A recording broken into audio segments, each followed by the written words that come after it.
Assalamualaikum warahmatullahi wabarakatuh. Salam sehat dan selalu bahagia. Bertemu lagi bersama saya dalam channel Catatan Edo. Oke, baiklah sahabat semua, hari ini kita akan membahas tuntas masih seputar soal wawasan kebangsaan. Tetapi pada bagian kali ini khusus mengenai integritas nasional. Oke, langsung saja. Untuk petunjuk umum sama seperti sebelumnya, saya akan menampilkan 10 soal yang sering muncul. Kemudian pilihlah jawaban dengan tepat. Nanti soal akan saya bacakan dengan jelas. Akan terdapat jeda sekitar 4 detik. Kemudian akan saya tampilkan pilihan yang tepat. Kemudian pembahasan setelahnya akan langsung saya paparkan. Oke, kalau bisa kerjakan dengan tenang. Bila perlu gunakan headset untuk hasil lebih optimal. Oke, untuk teman yang baru bergabung, jangan lupa untuk like and subscribe ya bro. Oke, baiklah. Untuk soal yang pertama, konsep integritas diklasifikasikan menjadi 3 dimensi, yaitu A. Niat, ucapan, dan tindakan. B. Kejujuran, konsistensi, dan keberanian. C. Keyakinan, kejujuran, dan keberanian. D. Keyakinan, kejujuran, dan konsistensi. Atau E. Keyakinan, keberanian, dan konsistensi. Jawaban yang tepat adalah B. Kejujuran, konsistensi, dan keberanian. Oke, integritas ini dapat kita artikan sebagai kesesuaian antara hati, ucapan, dan juga tindakan yang kita lakukan, serta selalu memegang teguh prinsip-prinsip moral dan menolak untuk mengubahnya. Konsep integritas ini diklasifikasikan menjadi 3 dimensi, yaitu yang pertama kejujuran, yang kedua itu adalah konsistensi, dan yang ketiga adalah keberanian. Jadi jawaban yang paling tepat adalah B. Contoh budaya berikut ini yang tidak mencerminkan nilai kejujuran dan menciderai integritas adalah A. Tidak melaksanakan piket sesuai dengan jadwal. B. Tidak membayar hutang. C. Melakukan plagiasi karya tulis. D. Mempunyai prinsip dan memikirkan masa depan. Atau E. Memilih kawan berdasarkan latar belakang tertentu. Oke, jawaban yang paling tepat adalah C. Melakukan plagiasi karya tulis. Kita ketahui bahwa melakukan plagiasi karya tulis ini sama halnya dengan melakukan kebohongan, melakukan suatu kecurangan, sehingga tidak mencerminkan nilai sebuah kejujuran. Oke, soal selanjutnya.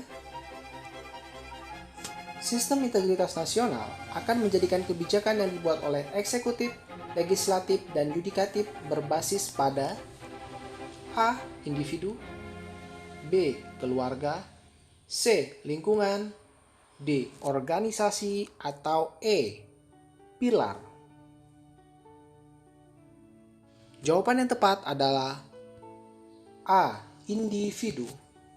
Pembangunan sistem integritas individu ini merupakan tahap dasar, tahap awal dari sistem integritas nasional. Oke, soal selanjutnya. Berdasarkan roadmap Komisi Pemberantasan Korupsi atau KPK, aksi sistem integritas nasional dilaksanakan pada fase A. Pada fase kedua, B. Fase ketiga, C. Fase pertama, D. Fase kelima, atau E. Fase keempat. Jawaban yang paling tepat adalah A. Pada fase kedua. Oke, kita ketahui bahwa roadmap KPK itu terdiri dari 3 fase.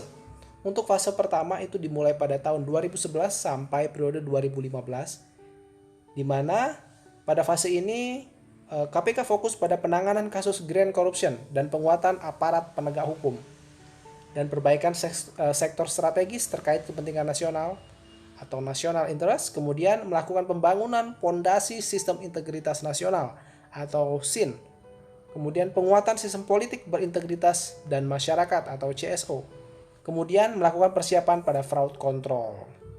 Oke, kemudian pada fase kedua dimulai pada periode 2015 sampai 2019, itu fokus pada penanganan kasus grand corruption dan penguatan aparat penegak hukum. Kemudian perbaikan sektor strategis, di mana ini melanjutkan fokus pada kepentingan nasional. Kemudian melakukan aksi sistem integritas nasional atau SIN dan implementasi fraud control.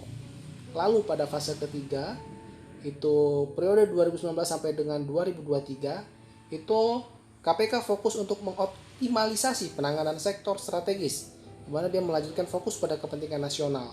Kemudian optimalisasi sistem integritas nasional atau SIN.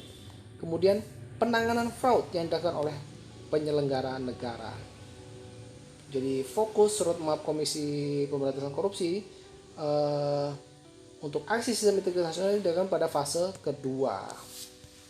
Oke, soal selanjutnya. Asas-asas umum pemerintahan yang baik sebagai pedoman bagi setiap penyelenggara negara berintegritas dan berkomitmen meliputi berikut ini, kecuali A. Asas proporsionalitas, B.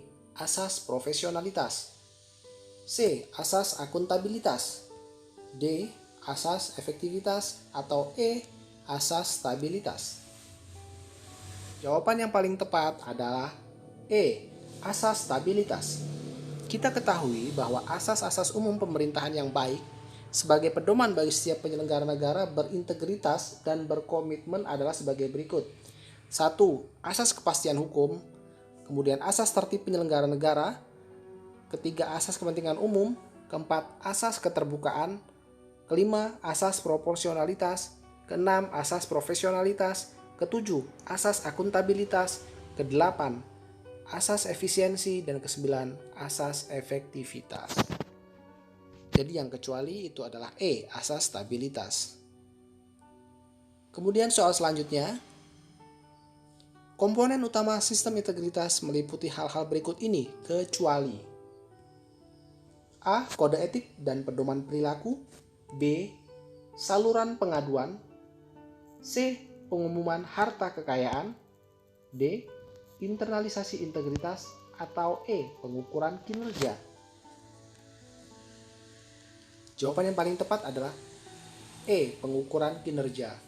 Kita ketahui bahwa komponen utama sistem integritas ini meliputi yang pertama, kode etik dan pedoman perilaku. Yang kedua, pengumuman harta kekayaan. Yang ketiga, kebijakan gratifikasi dan hadiah. Yang keempat, pengelolaan akhir masa kerja. Yang kelima, saluran pengaduan dan whistleblower. Yang keenam, pelatihan atau internalisasi integritas. Yang ketujuh, evaluasi eksternal integritas. Dan yang kedelapan, pengungkapan isu integritas. Soal nomor 7. Selain sebagai pelaksana kebijakan publik dan pelayanan publik, fungsi lain dari aparatur sipil negara atau ASN adalah A. Perekat dan pemersatu bangsa. B. Penjaga kedaulatan bangsa.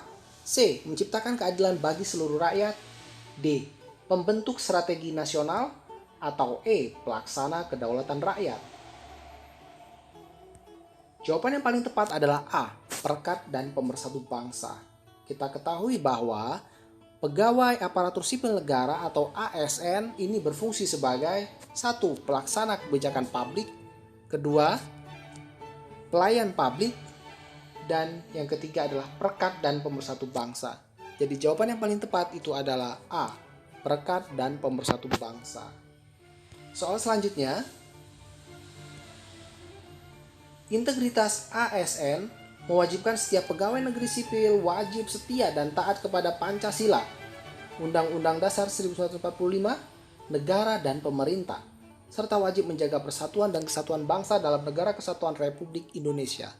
Hal ini sesuai dengan Undang-Undang tentang Pokok-pokok Kepegawaian, Pasal A. Pasal 4, B. Pasal 2, C. Pasal 7, D. Pasal 11, atau E. Pasal 13.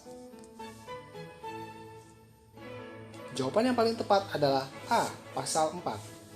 Sesuai dengan pasal 4, Undang-Undang tentang Pokok-pokok Kepegawaian, integritas PNS mewajibkan setiap pegawai negeri wajib setia dan taat kepada 1. Pancasila, kedua Undang-Undang Dasar 1945, ketiga negara, keempat pemerintah, dan wajib menjaga persatuan dan kesatuan bangsa dalam Negara Kesatuan Republik Indonesia. Soal selanjutnya, di bawah ini yang termasuk ke dalam komponen pendukung sistem integritas adalah A. Pelatihan integritas, B. Kebijakan rekrutmen dan promosi, C. Kebijakan gratifikasi dan hadiah, D. Pengungkapan isu integritas, atau E. Pengelolaan akhir masa kerja.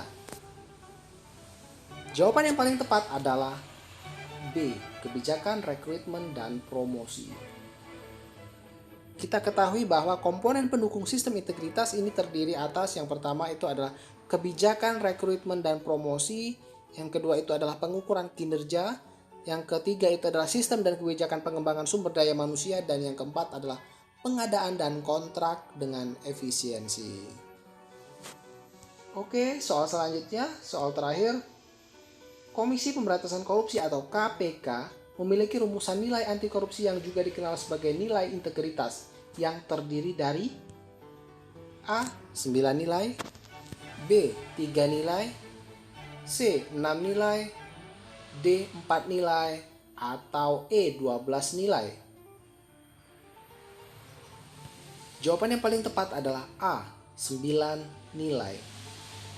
Komisi Pemberantasan Korupsi atau KPK ini memiliki 9 nilai anti korupsi yang juga dikenal sebagai 9 nilai integritas. Ke-9 nilai tersebut adalah 1. Jujur, kedua peduli, ketiga mandiri, keempat adalah disiplin, kelima tanggung jawab, keenam kerja keras, ketujuh sederhana, kedelapan berani, dan yang ke-9 adalah adil. Oke, baiklah, terima kasih teman-teman semuanya. Semoga ilmu yang saya berikan bermanfaat. Jangan lupa like and subscribe dan nantikan video-video saya selanjutnya. Billahi taufiq wal hidayah, ridho wal inayah. Wassalamualaikum warahmatullahi wabarakatuh.